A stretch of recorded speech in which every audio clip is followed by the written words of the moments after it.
生老病死必經階段，所以點解我哋嘅親人啊，或者我哋嘅寵物，當佢離世嘅時間呢，我哋會有嗰種傷痛。呢個感覺係非常之正常嘅。尤其寵物嘅時間，好多人當佢真係好似親人一樣。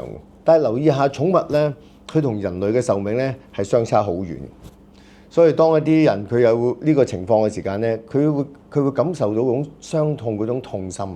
嗱，當然如果佢能夠消化得到，佢可以舒服啲。但係事實上有一批朋友呢，佢真係緊緊揸住呢種情緒離開唔到。咁點解佢會有呢種情緒呢？喺我哋當然係好複雜下，亦都有好多可能性。但係我哋嘅認知裏面呢，好多個案其實佢都有個叫虧欠感啊。佢覺得自己好似有啲嘢未做、未完成，所以呢種情緒需要揸住，甚至乎有啲好似懲罰緊自己。咁所以點解我哋通常呢，我哋都會用催眠治療呢種方式去幫助當事人呢？因為催眠治療可以協助當事人進入潛意識裏面，當佢開啟咗佢嘅內感官、視覺、聽覺、味覺、嗅覺、觸覺之後呢，佢可以親歷其境。